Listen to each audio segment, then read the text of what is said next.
சற்று முன் கிடைக்கப்பெற்ற மிக மிக முக்கியமான செய்தி ஒன்று வெளியாகியிருக்கு. அதாவது திமுக எம்பி கனிமொழி பாஜகவில் இணைஞ்சிட்டாங்களா? இதுதான் இப்போ பரபரப்பாக பேசப்பட்டு வருது. அதாவது திமுக எம்பி கனிமொழி இன்று திடீரென்று பிரதமர் மோடியை சந்தித்து பேசினார். அப்போது பிரதமர் மோடிக்கு கனிமொழி எம்பி நன்றி தெரிவித்தார். இந்த சந்திப்பின் பின்னணி பற்றிய தகவல்கள் வெளியாயிருக்கு. அதாவது டெல்லியில் நாடாளுமன்ற மழைக்கால கூட்டத்தொடர் நடந்து வருது. இதனால் தூத்துக்குடி எம்பி கனிமொழி டெல்லியில் உள்ளார். இந்நிலையில தான் இன்று திடீரென்று அவர் பிரதமர் மோடியை சந்தித்து பேசினார். இது தொடர்பாக கனிமொழி எம்பி தனது எக்ஸ் பக்கத்தில் டெல்லியில் இன்று பிரதமரை சந்தித்து பேசினேன். தூத்துக்குடியில் உள்ள வஉசி துறைமுகத்தில் போக்குவரத்து மையம் உட்பட எனது தொகுதி மற்றும் தமிழ்நாடு தொடர்பான பிரச்சனைகள் அவரிடம் எடுத்து கூறினேன். அதோடு தூத்துக்குடிக்கு விமான நிலையத்தினால் மேம்படுத்தப்பட்ட அளித்த ஆதரவுக்கு நன்றி தெரிவித்தேன் என சொல்லியிருக்காங்க. முன்னதாக தூத்துக்குடி விமான நிலையத்துடைய புதிய முனையத்தை பிரதமர் மோடி கடந்த 26ஆம் தேதி தொடங்கி வச்சார்.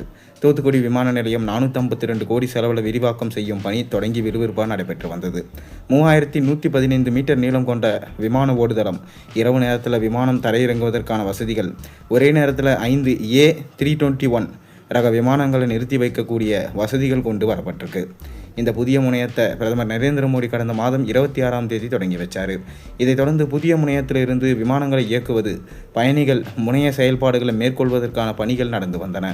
தற்போது விமான நிலையத்தோட புதிய முனையத்திலிருந்து விமான சேவை தொடங்கப்பட்டிருக்க நிலையில் கனிமொழி எம்பி நரேந்திர மோடியை சந்தித்து நன்றி தெரிவித்ததாக சொல்லப்படுது.